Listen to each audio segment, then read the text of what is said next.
you also was saying that you met so many grassroots people. Even in your big bazaar days, you helped so many people get employed, and now you're doing it in all sorts of different ways through a typical advantage. And uh, and you're also speaking about, like, when you were with those three teachers, that's where you see that there is a space inside human beings which blossoms when, like, we are not transactional, right? When we connect deeply to people.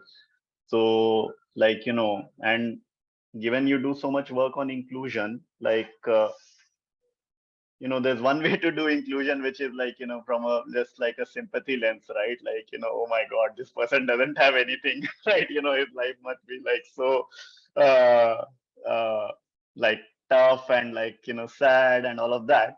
And then, like, sort of trying to help from a distance, versus like I think your approach is more towards on this end of the spectrum, because I've seen you, like, spend, or at least I've heard stories, if I've not seen firsthand, of, like, you really tuning into the lives of people, right? And really feeling connected to each and every individual, perhaps with which whom you have worked in that process, right? And I think, I mean, this is one of my all-time favorites, and I think you also would have come across it. There's a beautiful quote. There's a lady called Rachel Naomi Remen, and she Right. says that, when we help, we see life as weak. When we fix, we see life as broken. Uh, but when we see life as whole, we don't help and fix, we serve. So, what would you say in terms of, like, how that, were you always like that? Because I feel it's such a profound thing, man, like, to not to be able to look at the other person from a sympathy lens, from a very superficial lens, feel that you have so much, when inside actually we are struggling in very different, but, like, perhaps in very significant ways. But to see that, oh my God, like, we are, like, in the same boat, like, we are really in this boat of life together, and to, like, do things from a space of friendship. And that's, like, really hard for a, like, a business kind of mindset, right? See things as, like, problems in the world, and, like, you do, like, hey, here's a problem, I am an entrepreneur, this is my solution to the problem, right? But to realize that, lives of people are not problems, like, there is an inherent wholeness. What has, you know can you even, like, you have so many stories, right? Okay, if you can share one or two stories of from your work, or even just from your, from your do what you do outside work, which has sort of, I think, speaks to seeing the wholeness in each person and engaging with that uh, sensitivity, and that sensitivity of the heart. No, I think Rohit. So first of all, like that's a beautiful article. Like one of my favorite all-time articles, all-time favorite articles. I would say I keep on referring that article as such. And in fact, so I would not like to give you stories of specific people, but I'll tell you what's going within me. And so, for example, first of all, getting an opportunity to be of service itself is a blessing, and itself is a privilege in a lot of ways. Not everyone gets that opportunity. So when you come through that lens of transaction, that hey, here is a person with disability who doesn't have a job, and you got a job for them. So I in fact go and tell my team that you are not doing, first of all, a favor on them at all by doing this work of getting jobs. A lot of times, you'll get that ego to your head saying that hey, suddenly you're helping so many people, and it happens to the best of people. This ego of fame, or whatever the impact of helping so many other people, as such, I don't see that, uh, at least within me. And obviously I also get carried away sometimes.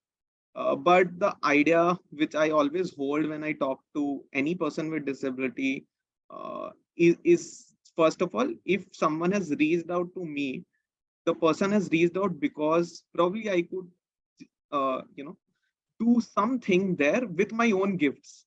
uh, and the person is considering me worthy of service. So uh, I truly look at things from that perspective, that I'm getting an opportunity to serve people and I should try my best.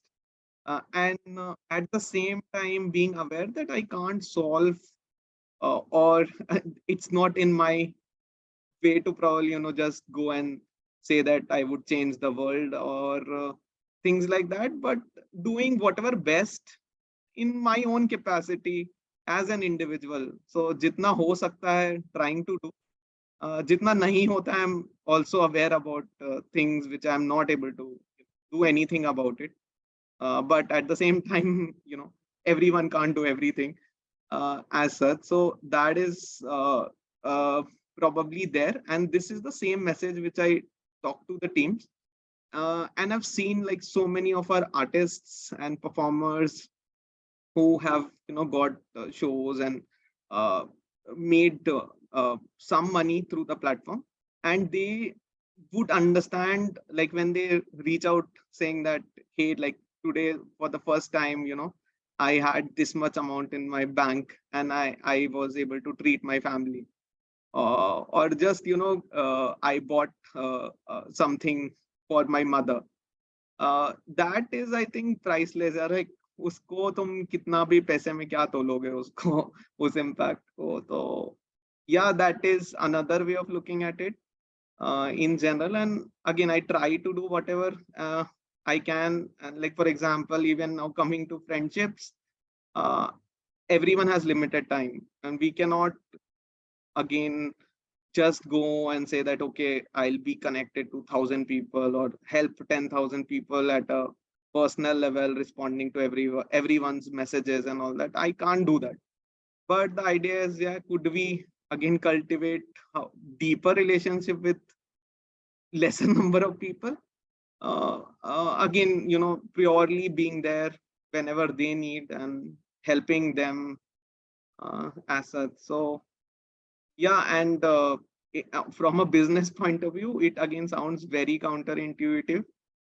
Some of the best things which has happened to the firm which I'm leading is because of that lens of non-transaction, where people have come out and just helped the platform, and like out of pure joy probably.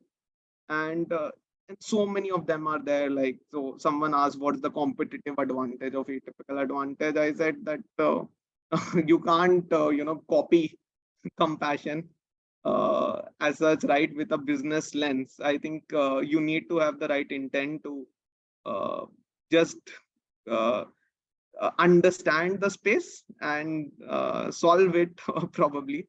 Without intent, nothing will work in general. Agar intent sahi hai, to a lot of things have happened in my life just because of serendipity and the right intent. And I just tune into that emergence and just follow the heart probably there.